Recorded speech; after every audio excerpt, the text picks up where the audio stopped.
Okay. I'm Graham Phillips. I'm a community pharmacist. I've got a group of pharmacists in Hertfordshire, Manor Pharmacy. You may know me. I've also been involved in professional leadership of my pharmacy profession for about 20 years. And I suppose philosophically, what is it? Half the nation's taking statins, 20% of the nation's taking SSRIs. We're medicating an entire population. It just seems, much as I make my living, if I'm cynical, I make my living, spitting tablets into people. I've always believed that there must be a better way. And we need to do something, they keep talking about putting preventive public health front and centre, but it never seems to really happen. We just keep pumping out the tablets, don't we? And you'll be aware, particularly of microbial resistance.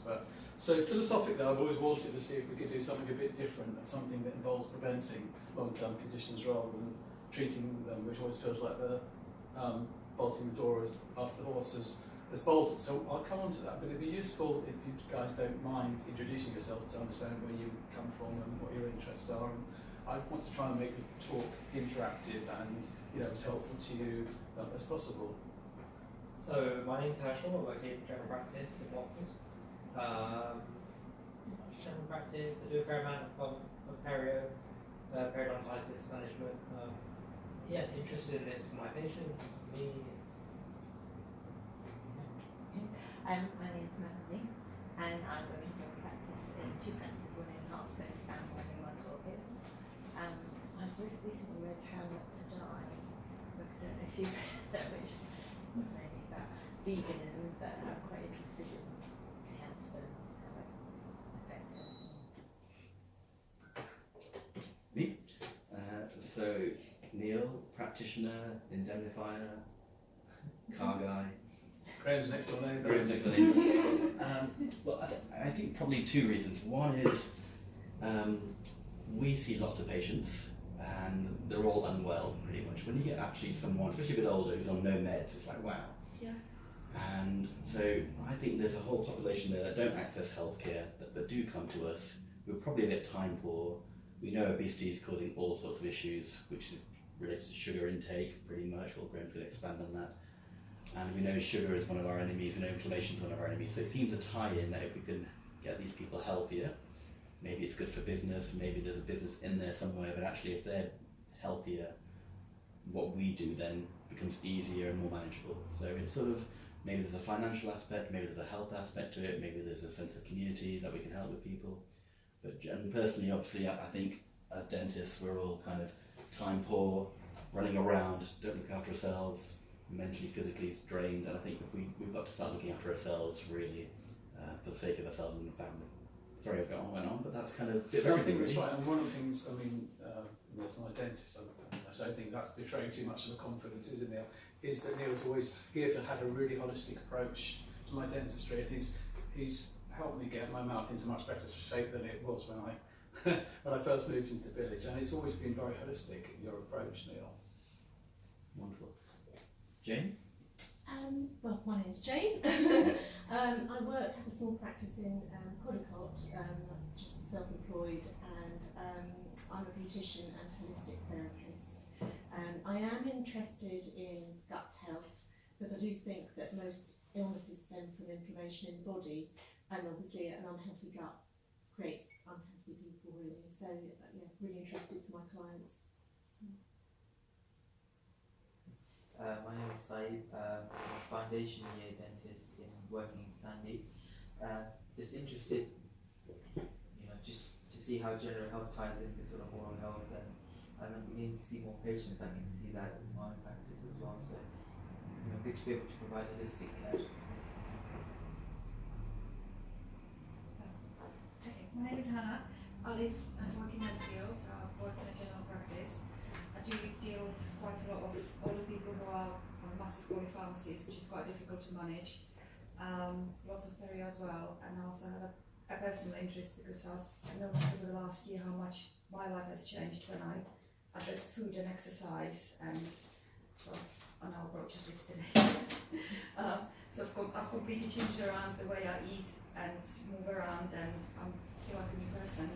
And I think I've grown a bit. Yeah, you look taller and slimmer. My professional experience has always been. Sorry? Do you want to play it? Sure. Yeah, thank you.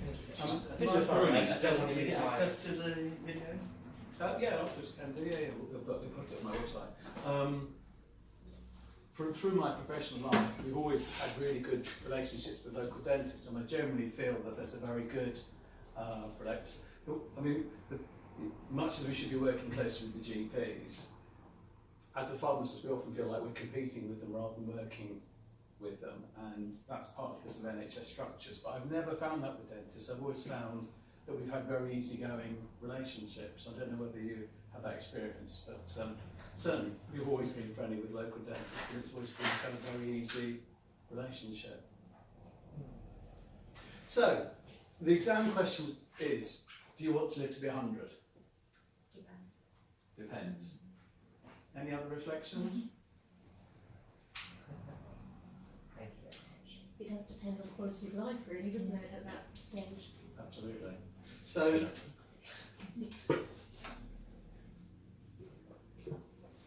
just in the manner of a sort of pub quiz, just give me quick fire answers to these questions. Do you think fasting is healthy or unhealthy? Healthy. Depends Depends. what you do after when you stop fasting. The consensus is generally healthy. Yeah. Okay. Yeah. Is longevity a matter of genetics or lifestyle? Both. Mixture. Lifestyle. So 50-50, would you say? What's your view? 80 and 20? 80 lifestyle. Okay. Any other? What else? 60, do you 40, 60 lifestyle. Okay. Go 90-10 lifestyle. Okay. Are men designed to live to die before women? No. We know that they do, but is that genetic? Inherent genetic? I think the Bible used to live to about 300, didn't they? Don't know. Don't think so. Don't think so. Okay. Which matters more, diet or exercise? Diet. I would say they're equally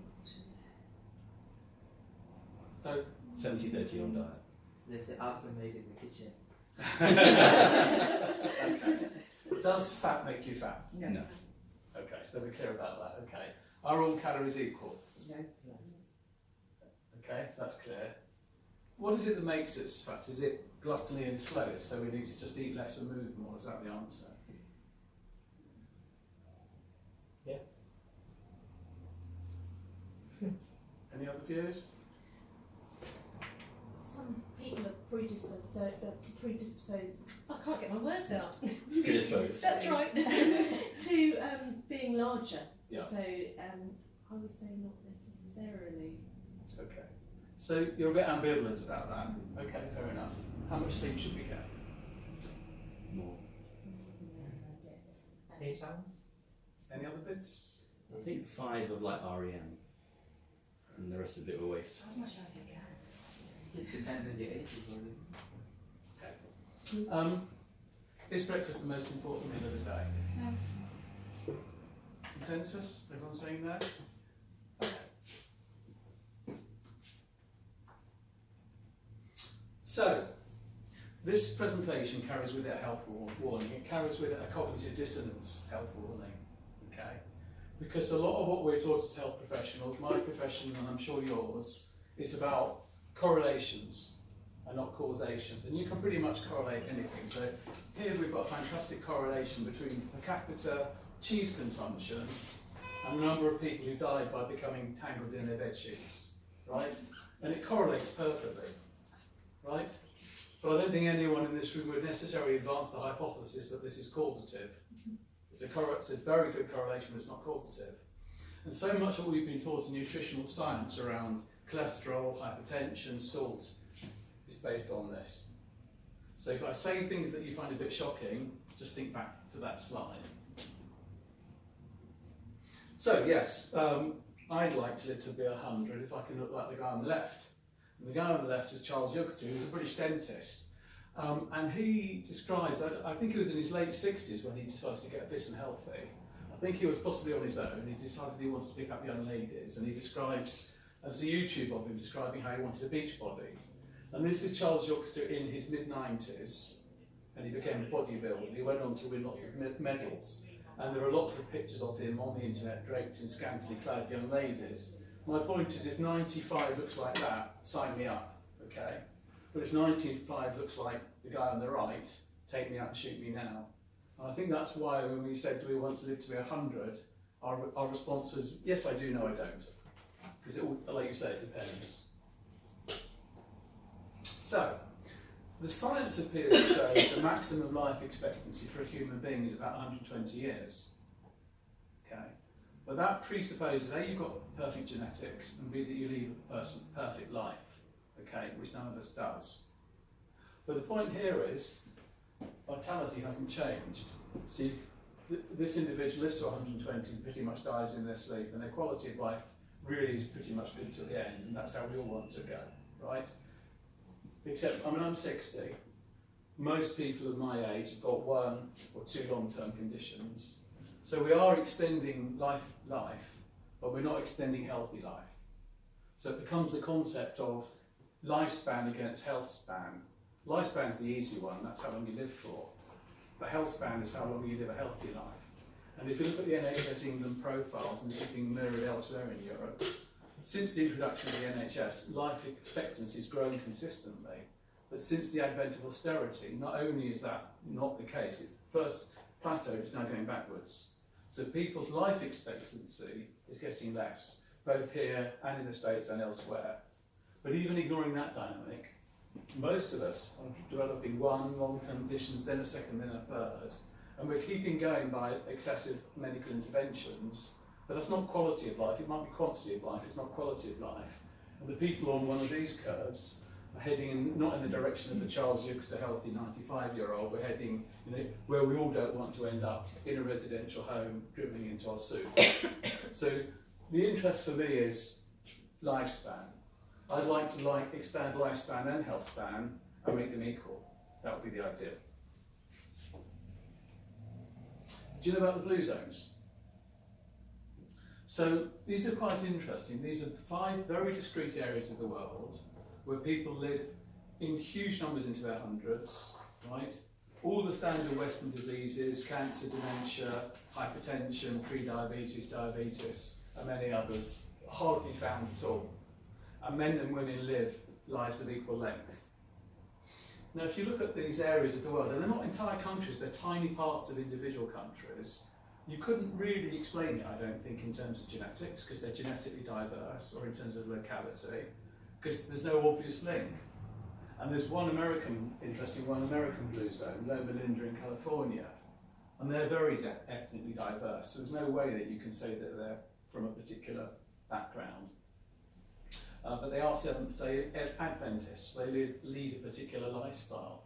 And there's been lots of research into why it is, what is this magic that bestows this long and healthy lifestyles. And without going into too much detail, because this is a PhD hypothesis in itself, it's about how people live their lives. So they move naturally, okay? So if you think from a genetic point of view, we're somewhere between 1 million and 2 million years old. And I always say we're cavemen living in a space age, right? We're maladapted. And if you think we only really became farmers 10,000 years ago, now I know 10,000 years is a long time for you and me, but in genetic evolutionary terms, it's a blink of an eyelid. Then we had the Industrial Revolution. I think we're up to the 4th Industrial Revolution now. And I remember as a kid, at least you had to walk to the shops, right? You had to stand up to change the TV channel. And apparently they've been able to show that just the effort of winding down the car window like that and like that over a year would have been about a pound of weight of energy used, right? I'm not saying this is exact, but 20 pounds, 20 years, and that's where we all are. So natural movement, what do I mean by that? Well, think about your hunter-gatherer. They'll mostly be moving steadily all the time, the kind of movement that a postman makes, or the kind of movement that a waitress makes, moving steadily. And every so often they'd run like hell, either to kill something or avoid being killed. So, your 100-metre dash or your 400-metre hurdles. No one went to the gym, right? And no one did this kind of low-level cardio. And that probably explains why high intensity exercise is so much more beneficial than hours of low level cardio that's better than nothing. Then it's about having purpose, or as the Japanese call it, ikigai, a reason to live. You know, we get our old people, we dump them in their old age, we dump them in a residential home.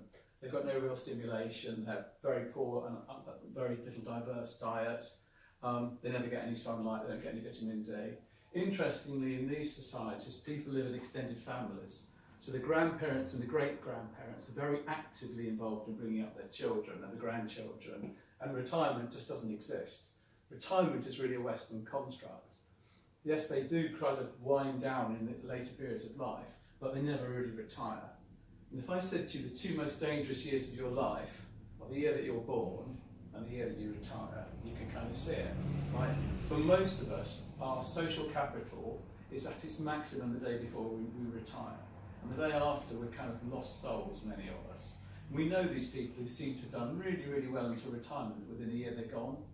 It's got to do with this. The next is around downshifting, so they're very good at dealing with stress. And most of us, you know, I'm sure in your daily job and my daily job, it's very highly stressed.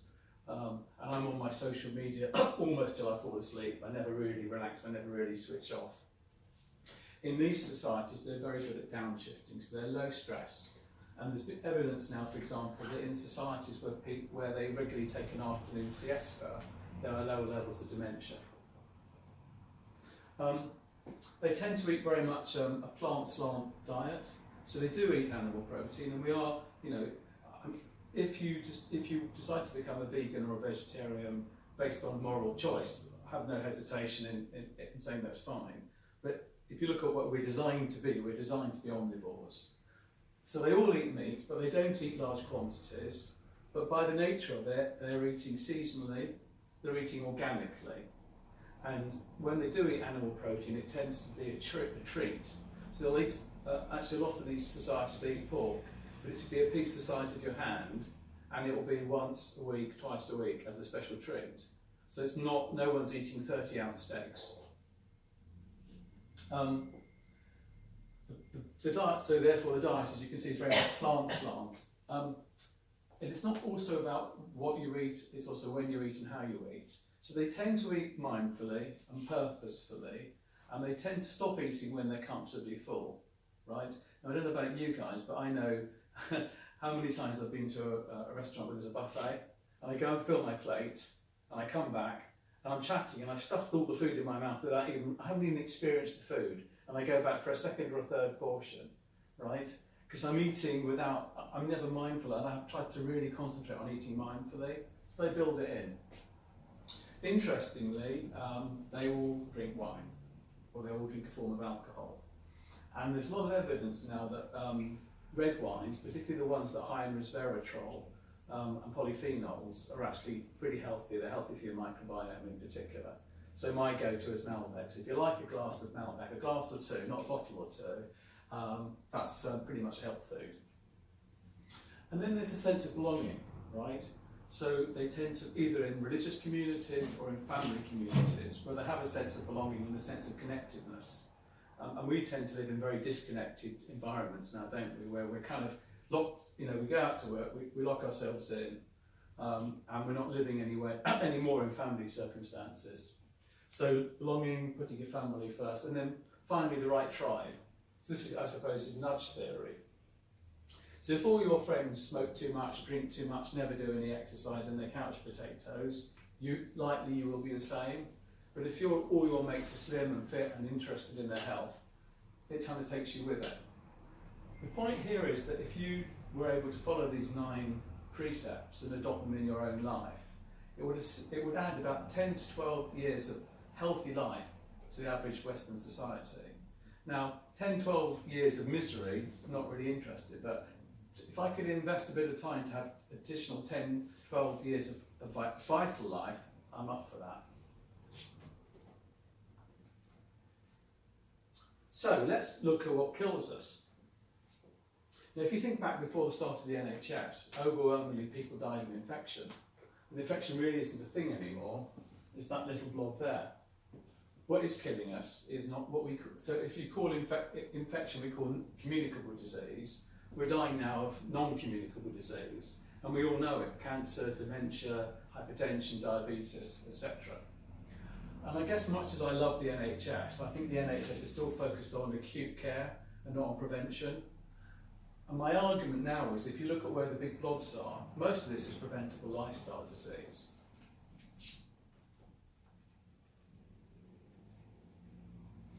The other huge growth, besides the growth that we're seeing in non-communicable disease, and bear in mind, this can't be genetic, because it's happened in the course of, what, a generation or two, right? And you only see this kind of dynamic in westernised industrial societies. If you follow some of the more primitive tribes, like Hazda tribes, you know, who still have very much of a hunter-gatherer lifestyle, you don't see this dynamic at all. Concurrent with all this, we've seen this huge growth in autoimmune disease, whether it's MS, type 1 diabetes, asthma. We're seeing huge growth. People say to me, yeah, well, that's because we got better at diagnosing it. That's true, but the incidence, if you look at the incidence, it's growing far more than you could possibly explain just by being better at diagnosis. So I've illustrated here the growth in Crohn's disease, type 1, MS, right? It's huge growth. So the question then becomes, if you want to live healthy to be 100 and to live healthily, what's causing this? And if we know what the root cause is there anything we can do about it? Which brings me neatly to my friends, the microbiome. I'm sure you all know much more about the flora and fauna of the buccal cavity than I do. But if I said to you there's 2 or 3 kilograms of bugs in your gut, fungi, eukaryotes, viruses, and the dominant species is the bacteria. And in the average hunter-gatherer's got about 2,000 bugs in their gut. The average Westerner's got about 1,500. But if you're on the McDonald's diet, there's probably very little going on down there at all. So diversity is really important. If I said to you that we've got 22,000 genes, you might think that's pretty damn good. But if I said that that's fewer genes than an earthworm or a fruit bat, would that surprise you? So we don't actually have that many more genes than a banana, believe it or not. So how come we're such a successful species? Well, the answer is the bugs in the gut. So the microbiome, the genetic material in our gut, outweighs the human genetic material by about 100 to 1. So you could say even at our best we're only about 1% human. And if you look at diversity, so if you look at the most disparate human beings between one another, genetically I think we're 99.7% the same. But if you look at the microbiome genetics, and you look at the people who are closest together, it's about 40% in common. So even if a man and woman live together, you know, for 20, 30 years, it's unlikely that their microbiome will be more than 40% the same. But here's the clever stuff, right? So we've been able to harness all this genetic material. And the way I portray it is, if you and I are playing a card game, I'm playing with 1 pack and you're playing with 100 packs. I'm never going to win. And we've been able to harness the genetic material to our advantage, and that's given us tremendous adaptability. So your own genes, I mean, I understand that they're about epigenetics, but your own genes are relatively fixed, right? With these guys, you can mix and match. So what do? Well, they help us with immunity, they help manufacture our vitamins, and they have a huge effect on our metabolism. So, for example, we all know that one person who seems to be able to absolutely get away with, smoking and a terrible lifestyle. I've got a pharmacist who works for me, right? He never does any keep fit, but he'll go skiing once a year and he never comes back having hurt himself. He just seems to get away with it. There's a bug that some people are lucky to have called Tristan-Sinella. And if you have Tristan-Sinella in your gut, it seems to dictate the entire ecosystem, and it makes you really healthy, and that enables you to get away with it, right? So we'd all like some of that, wouldn't we? But it's a bit more complicated. So that's the good side of things. But if you mess with the bugs in your gut, you pay a hell of a price. Obesity. So we know, for example, there's all the stuff around chlorinated chicken, isn't there, with America? We know that the Americans use antibiotics as growth accelerators. In Europe, we don't do that, but we know you feed an animal antibiotics, it gets fat. Well, guess what? If you feed a human antibiotics, Human will get fat as well. Obesity, inflammation, which Neil was talking about earlier on, and even it seems to have profound effects on your mental health. So simultaneously with this rise of non-communicable disease and inflammatory autoimmune disease, massive increase in autism. And it's interesting, if you look at autistic kids, a lot of these autistic kids also have other forms of autoimmune disease. And if you examine their microbiome, you'll find there's a characteristic derangement, or what we call dysbiosis of the gut. Okay? Do you know that expression, gut feeling, gut instinct, I was gutted?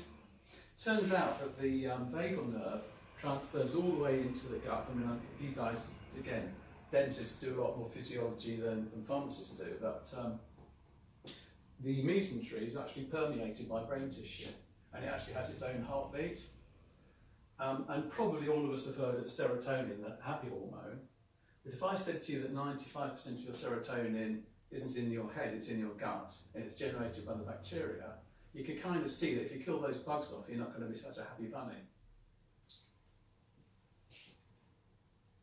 So we think about the microbiome as the microbiota, which is the microbiome is the genetic material, and the microbiota are the actual bugs, as a kind of ecosystem in your gut. So, you know, it should look like this. I mean, how lovely is that, right? But it ends up looking like this. So the question then becomes, how do we aim for the left-hand side of the screen rather than the right-hand side of the screen? So there's, I don't know if you know this famous painting called The Four Horsemen of the Apocalypse. So the apocalypse we're talking about is the apocalypse that's going on inside your gut if you mess with all the bugs. And essentially there are, again, this is a simplification, and there's always much more to it. But in a kind of basic kind of way, it starts at childbirth. It starts actually before that, and with the help of the mother. But when the baby is born, it picks up its seed microbiome, and the baby is essentially sterile in utero, though even that's subject to a bit of debate now. But if you kind of go with me on this, so essentially the baby is sterile in utero, and when a woman's pregnant, one of the things that happens is her microbiome reverts to much more like a childlike state. And when the baby exits through the birth canal, it picks up the maternal microbiome. Great. But if it's born by cesarean, it never gets that benefit. So there are studies, for example, that if you, again, you could argue this is correlation, not causation, but if you look at the societies where there are very high levels of elective cesareans, you'll also see a pretty good correlation between non-communicable and autoimmune disease. So I think the fattest nation on earth are the Mexicans, and they have 80% elective cesareans. And the latest study, I never touched it, honestly. The latest... This is clean. It's so clean, is it? The latest study in Mexico is that when the baby's born, they get a maternal tampon, and they wipe the eyes, ears, and nose and mouth of the newborn with the maternal tampon to reseed the natural microbiome, and it appears to be working. So, but childbirth is first. The second is breastfeeding. So a breastfed baby gets the benefit of the 200 bacteria in the breast milk, and also it gets the benefit of bacteria from the nipple and the breast. But if it's neither breastfed nor born naturally, it gets neither of those benefits. Doesn't mean it doesn't have a microbiome. It absolutely will have a microbiome, but it will end up with the wrong microbiome. And we all know that when the right bugs get in the wrong place, it causes problems.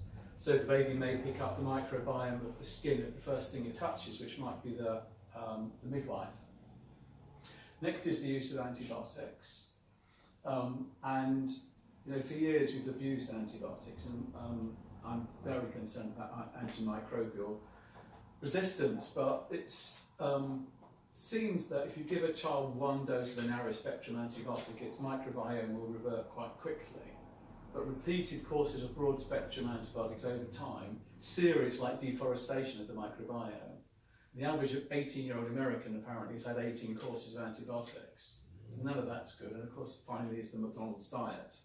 So if you do all of this, you're really in some difficulty.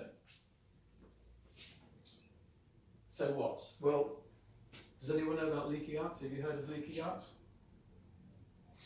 The way I portray it is, if you think about the skin on your body, We know that it's got a variety of functions, but maybe prime amongst those functions is prevention of infection. So it's a barrier to the natural environment. And if you damage your skin, eczema, psoriasis, or even a scratch, you know, you can end up with infection. If you're really unlucky, you can end up with sepsis, and if you're extremely unlucky, it can kill you. Now we think about the food inside, as the food we've eaten as being inside us, but it's really not. It's in a hollow tube and it exits stage left. And what determines how much of that food enters our system is the integrity of the gut lining. Okay? So if you've got a normal gut lining with nice tight junctions between the cells, and the microvilli do exactly what they should, anything that's toxic will never penetrate into the bloodstream, but you've got the benefit of absorption. So you'll absorb the right micronutrients and reject the rest. Okay. If the lining of the gut becomes damaged, first of all you get a breakdown of the cement between the cells, and ultimately you get a breakdown of the cells themselves. That means bacteria and toxins can enter directly into the bloodstream, because they then get circulated systemically, including to the CNS. Okay. So the point here is that if you look after your microbiome, it's your microbiome that looks after the health of the gut. Just like, you know, with these big fish with their little feeder fish that live in the gills and have a very symbiotic relationship, we have exactly the same symbiosis. So mess with your microbiome at your peril, because you will end up likely with leaky gut, and the consequences probably are this huge increase in autoimmune disease, probably an effect on mental health, certainly all the inflammation that, you know, we're concerned about.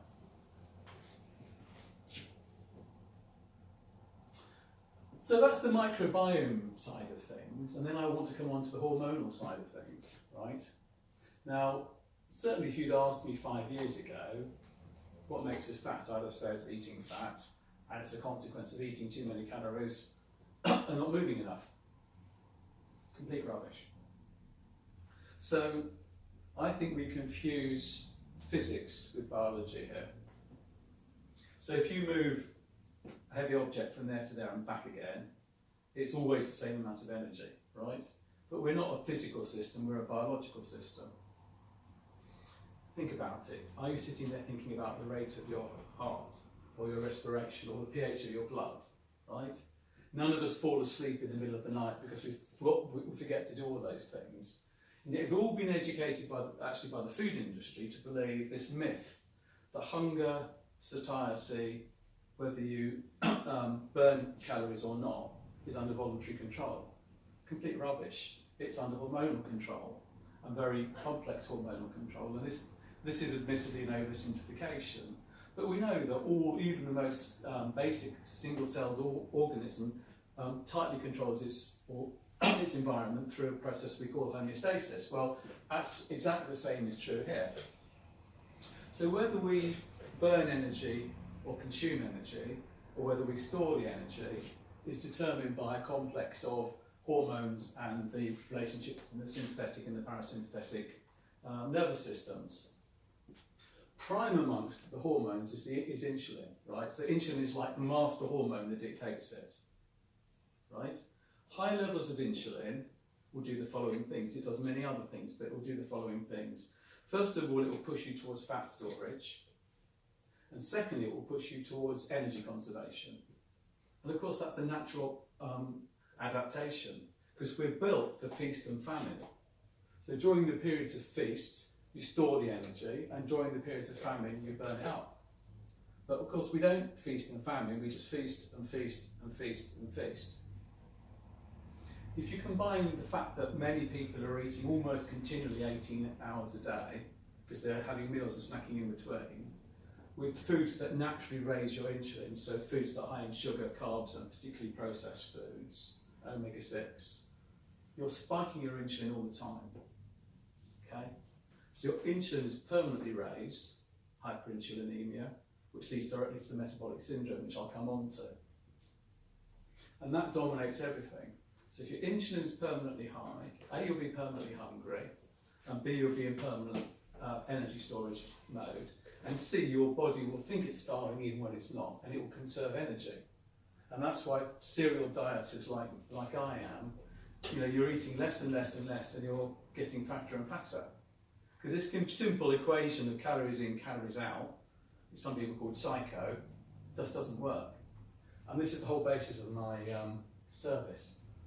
So, a brief refresher here for you. We've got two forms of energy storage, a bit like a hybrid car, right? So your short-term energy storage is glycogen, and it's stored in the liver and in the muscles. And that's one of the reasons having lots of muscle is so important, because it gives you a big sink of glycogen store, okay? And your glycogen stores will run the body system for what, 24 hours, more or less? But we all know that after 24 hours of starvation we don't die, because we've got fat stores.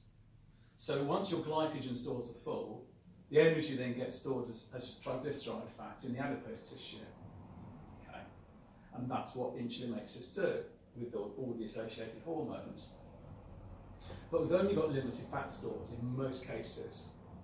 So if you're eating food all the time that's stimulating insulin and making the liver produce fat, which then gets transferred to the fat stores, eventually your fat stores become full and they start to resist.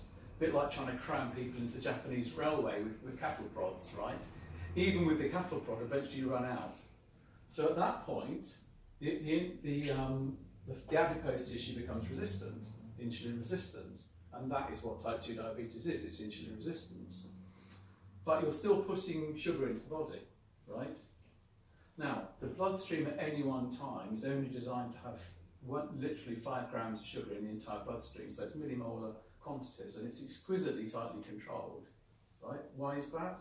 Because as soon as your blood sugar goes above that, you get toxicity and ultimately you start to rot.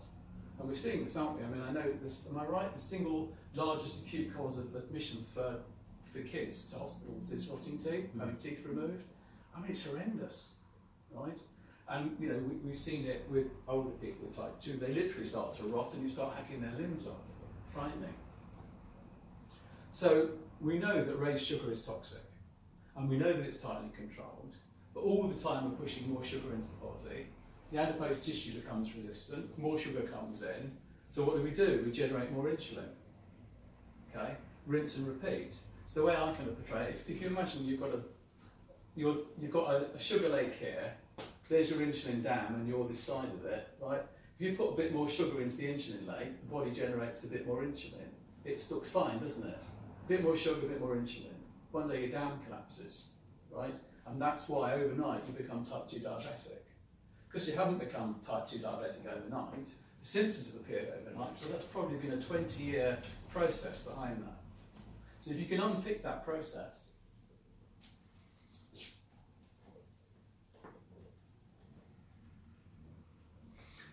eventually what happens is the liver starts to fill with fat, so-called non-alcoholic fatty liver disease, and the pancreas becomes full of fat, and at that point your insulin starts to fail. So all of a sudden, this massive load of insulin that's keeping everything at bay drops. You've still got the sugars, and all that sugar then cascades into the urine. It's basically the only remaining way the body can remove the excess sugar is through the urine, right? And that's how they used to detect type 2 diabetes. If you go back to the physicians of 50 and 100 years ago, the sweet taste of the urine. But it's not, if it was only that, you might say, well, you know, so what? But all of these things are connected. So this hyperinsulinemia, this raised insulin due to insulin resistance, which relates to diet and lifestyle, is the single root cause of all these problems. Heart disease, dyslipidemia, hypertension, type 2, dementia, cancer, and even polycystic ovarian syndrome. Right? So one single root cause dictates all of this, and it's usually, but not exclusively, people with a bit of a big tummy, right? So we know it's the visceral fat that's the problem. Okay, and it's quite interesting. So you can kind of segment people into 4 different groups: slim and fit and healthy, fat and unhealthy, and we all know the fat and unhealthy people because they get a lot of attention and they do really quite well, right? Then you've got another group, and it's a particular phenotype, who are fat but healthy. They look the same as the fat and unhealthy people, but they've got the ability to add additional adipose tissue. So this whole inflammatory process never takes place because they can generate more adipose tissue, which most of us can't. But the group I worry about most are the people that look okay on the outside, but they're not. But there's inflammation going on the inside. The toffees, of which I'm one. So you look fine from the outside, but you've got plenty of visceral fat. And it's a great example of this with Bill Clinton. So you know the US presidents have endless medical checks, and he aced all his medicals, right? Until someone did a CAT test on him, which is coronary artery calcium test, and he had triple bypass. But here was a guy who was slim and fit and passed every medical.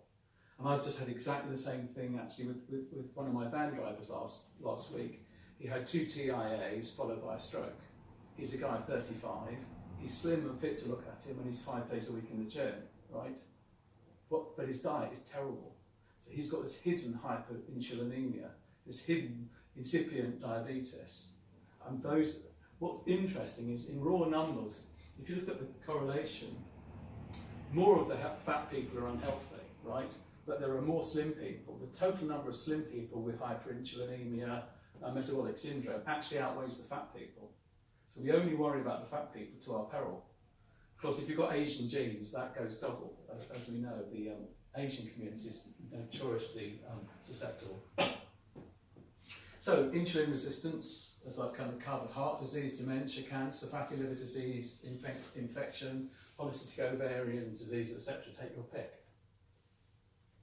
So, let's look a bit more at diet.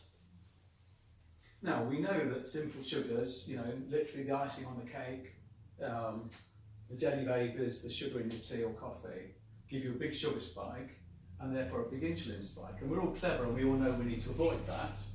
So we think, okay, we won't do that. We'll have complex carbs instead because it gives you a lower and slower spike. So we think that's fine. So many of my clients, for example, have porridge for breakfast. Okay, seems like clever, but it's not. Let's go back to a little bit of basic science here. So all the complex carbs are dominated by starch, right? What's starch? Starch is simply glucose molecules glued together with glucose molecules glued together with an oxygen. And when you metabolize it, you've got sugar, right?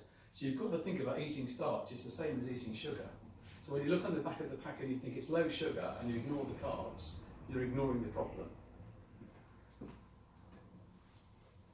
But not all carbs are bad. There are good carbs, medium carbs. So these are the good carbs. A diet based around these carbs is healthy because these carbs are high in insoluble fibre, right? And the point about the insoluble fibre is manifold. First of all, it nurtures your microbiome. So the insoluble fibre will form a complex with the food, including the sugar. It will pass into the small intestine, where you can't absorb it, the bugs in your gut can, so it's fertiliser for the microbiome. But it also means that they absorb the energy, so you don't. So one of the keys to being able to get away with a few more calories is having the microbiome eat the calories. So here's a great illustration, okay? It's typical breakfast cornflakes, right? Which people think is healthy. So a small portion of cornflakes, 30 grams, in glycemic index terms is almost equivalent to 9 spoonfuls of sugar, right? And that assumes that you eat 30 grams, which of course no one does, everyone has 60 grams. So you're starting off, even if you don't put sugar on your cornflakes, you started off with nearly 20 spoonfuls of sugar. Then you have some sandwiches for lunch, and you have some nice whole grain barley bread, which we all know is whole grain and therefore very healthy. Another 5, 10, 15 spoonfuls of sugar. Yeah, with me so far? And then in the evening you have the salad with some boiled potatoes, 150 grams, another 10 spoonfuls of sugar. And for breakfast, I don't know about you and me, but I love some raisins on my luxury muesli in the morning. Yeah? Are you getting the pattern here? Okay. But compare it, I know no one loves cabbage, right? But look at strawberries by comparison with raisins. And everyone thinks that bananas are healthy, right? All fat people eat bananas, don't they? Because they think they're healthy. And then I don't know about you, but I love an Indian takeaway of basmati rice. So in effect, we're eating type 2 diabetes for breakfast, lunch and dinner, and we're snacking on it in between. Look at eggs. which we taught to avoid because we're worried about the cholesterol, right? They're superfoods now, aren't Huh? they? They're superfoods. Egg is a superfood, Yeah. yeah, absolutely, it's a superfood. So if you're careful, and you can see no one gets addicted to broccoli, right? But also think it's not just about calories, also think about the micronutrient content. So here's an example. I don't know about you, but I love a real ale. 10 spoonfuls of sugar. A pint of lager is 2 spoonfuls. If I go to a really nice pub, I'll still have a pint of real ale, but at least I know what I'm doing to myself. Here's another example. A small glass of white wine has got 10 times as much sugar as a large glass of red. So I was talking about Malbec before. So increasingly, if I go out for a meal now, I'll think, do I really want that lager? Sometimes only a lager will do, I must admit. But sort of half the time now, or maybe more, I'll have a glass of Malbec. And I've completely given up the white wine. Food swaps, and it doesn't feel like too much of a deprivation. So I'll talk a little bit more about the device, but this is a very good example. So I've got the unit here. Is anyone aware of the Freestyle? Have you had any experience with it? So it's about the size of a 10p piece. Neil's got his on, right? It's got a little probe in the bottom. It's a hair-like probe in the bottom, and it's not actually. It's actually what they call flash glucose monitoring. So it's not actually, that probe isn't actually in the blood. It's in the interstitial fluid. So it measures the glucose levels in the interstitial fluid, right? Which is why you can't use it to drive an insulin pump, because there's about a 5 or 10 minute delay. But for the purposes that we're talking about, that's absolutely fine. So here's someone with type 2 diabetes. And they're 2 different days, 2 different breakfasts. Day 1, usually, and they've gone from 5.2, which is fine, to 9.7, which certainly isn't. Okay. Day 2, they've had an omelette for breakfast, and it's gone from 4.7 to 5.1, almost no change. And I tried it for myself. We were away at a pharmacy conference where I was a speaker, and we stayed in this wonderful hotel that put us up, and there was birch muesli for breakfast. It was great. Took me up to 11 point something, right? The highest I've ever had. Now I like birch and muesli, but not to that extent. It's really frightening.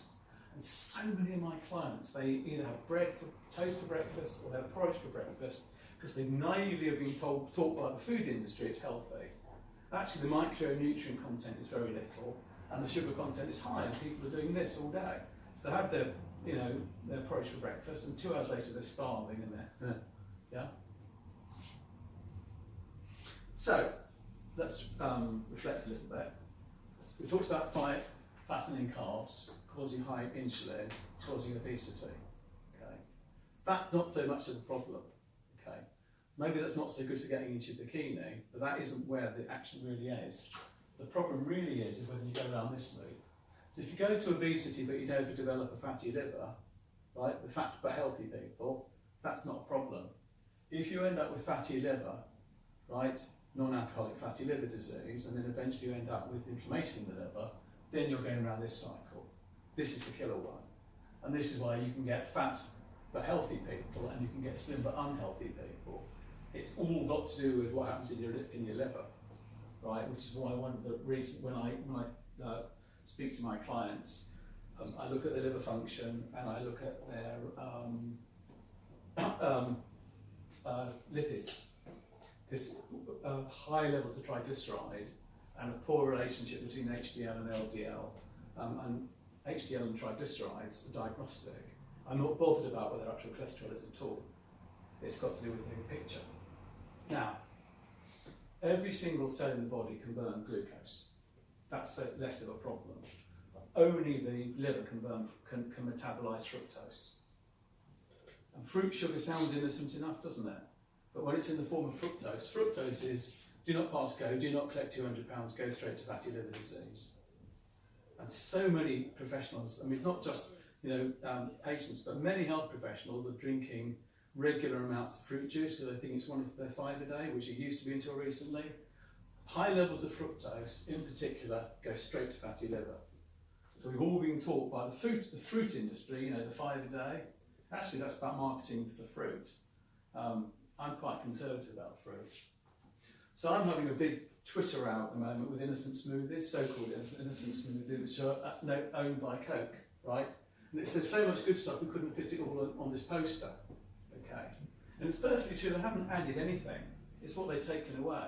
They've taken away the fibre, which we've talked about, which nurtures the microbiome, and they've concentrated the fructose, right? So you can never eat 6 oranges in a go, could you? You just couldn't. You can with one of these. And there's actually more sugar in an innocent smoothie than there is in a full cream Coke. And the worst of it all is high fructose.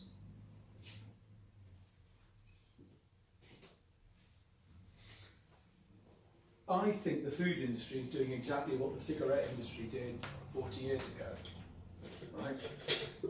It was only in 1994 where Big Tobacco, the chief executives of Big Tobacco, it's all on YouTube, saw an affidavit in front of the Senate saying that in their genuine belief there was no link between smoking and lung cancer. And yet they'd known about it for 40 years. Exactly the same thing is true. So here's Pulse magazine, right? And here's trusted media medic Sarah Brewer advising GPs and their staff to recommend orange juice to people with type 2 diabetes because it doesn't raise your glucose. Yes, it's true, it doesn't raise your glucose, but sure as hell raises your fructose. So I tweeted the editor of Pulse, so I know a bit, and I said how disgusting this was, and I said, so would you have accepted this advert? Because this is exactly how they used to advertise cigarettes. Smoke my brand, because that's the one my doctor smokes, right? And he tweeted me back and said 2 things. No, we'd never accept that because that's unethical, right? Except more people are now dying of type 2 than smoking. And also he said he had no editorial control over the adverts that they took. And Sarah Brewer tweeted me back and she said, I've got 2 degrees in nutrition, there's nothing you can teach me, right? I'm quite sure that she did that unpaid, not. So there you go. So this is the NHS official guidance, right? The Eat Well plate, right? Do you know who writes this guidance? It's really worth looking, and I've got a lot of time for Public Health England. The people that write this guidance are the food industry, right? Full of carbs, full of processed food, right? Full of sugar. This isn't real food. I mean, you know, like there's bagels on there, right? There's cornflakes on there or an equivalent. Porridge is on there. All the kind of things that give you big sugar spikes. Everything's low fat, right? Stuff doesn't come out of a cow low fat, right? If you take the fat out of the milk, you're concentrating the sugar. You know, we've been honed by 2 million years of evolution to eat normally, and the food industry comes along and processes the food and thinks it can do better than we can do by evolution. So that's what I'm supposed to educate, and you're supposed to educate our patients and clients to eat. And that's what a true Eat Well plate should look like. So probably you recognise this as a Mediterranean diet, right? And you can see it's based on lots of bright colours, very little carbs, relatively small number of carbs, but they're the slow carbs, high in insoluble fibre, lower in sugar, plenty of healthy fats. So far from all this stuff about avoiding fat, if you take the fat out, the food becomes unpalatable, right? So what do? They put sugar in instead. So that's the basis I recommend. So let me just give you some examples now of how the service works. This is Beryl. Beryl wore the monitor. And Beryl was very interesting. She's in her early 80s. And when I was talking to Beryl, I asked her what her concerns were. She's about 20 kilos overweight and hypertensive. But Beryl's real concern was lack of sleep. She hadn't slept well since the menopause. And she thought it was postmenopausal. So she'd been to the GP who had entirely reasonably had given her some hormone replacement therapy, but she didn't get on with it. Now when I started monitoring Beryl, I could see that there was a hormone problem. Not progesterone, not estrogen, her problem was insulin. Because she was hyperinsulinemic, that was driving her weight gain and her hypertension, but she was getting profound hypos in the middle of the night. Because as soon as there's no food around, but your insulin is still up here, you go hypo. And it was those hypos that were causing the menopausal-like symptoms, right? And within 6 weeks, we've got her all in the green zone. She's lost not that much, 5 or 7 kilos, her blood pressure's come down sufficiently for us to be able to halve her antihypertensive medication. But key to Beryl now is she's sleeping better now than she slept in 20 years.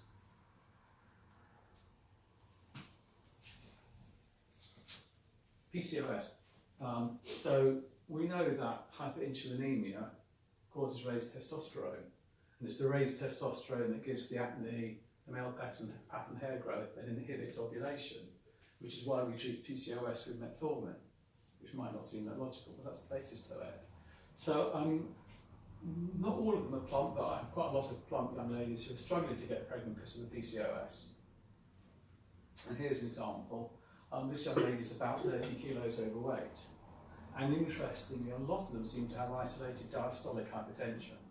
And again, the hyperinsulinemia is what drives that. It's all about cardiac return. So she was fine, you know, we got her in the green zone, all perfect, right? 8:30 at night, she suddenly shoots up to 11.3. So I sent her a WhatsApp and said, what have you just eaten? I said, come on, what do you think she had? Chocolate. Come on. Fruit? Yeah. Bowl of porridge. I thought she'd had a pizza, right? Turns out it was a piece of pineapple on the barbecue. The point is you can't tell, and it's counterintuitive. You'd never have known.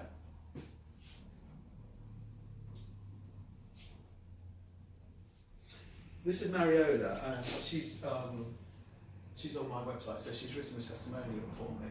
Mariola is really interesting because she's a type 2 diabetic or pre-diabetic, hypertensive, again 20 kilos, 25 kilos overweight. She's a specialist diabetic nurse. And Mariola was drinking a litre of fruit juice a day, which she thought was healthy, right? She bought into this. And it's a classic story. So at the beginning, she was having the highs and the lows, so you can see the highs and the lows, right? We eliminated the highs by changing her diet. And then because she was hyperinsulinemic, she was having these not profound lows, but mild hypos. And those are the ones that make you feel really shit and you go back and have some more, you know, glucose type things, right? And then over a period, I think it took 4, so the first 2 weeks is we just monitor, right? So this was the start of the intervention, this is probably week 3 or 4. And you can see, completely in the green zone, everything's improved. Her weight's down, blood pressure's down, her energy's better. So some answers, okay. So you're right, 8 hours of sleep. And sleep's really interesting, right? I used to want to be like Margaret Thatcher, not in a sort of political sense, but in the sense that she only ever slept for 3 or 4 hours a night. And I always used to think that sleep is just a complete waste of time. I used to do the minimum of it, right? Turns out that if you think from an evolutionary point of view, when are you you're most vulnerable? It's when you're asleep. Something can eat you, it's going to eat you when you're unconscious and you're asleep.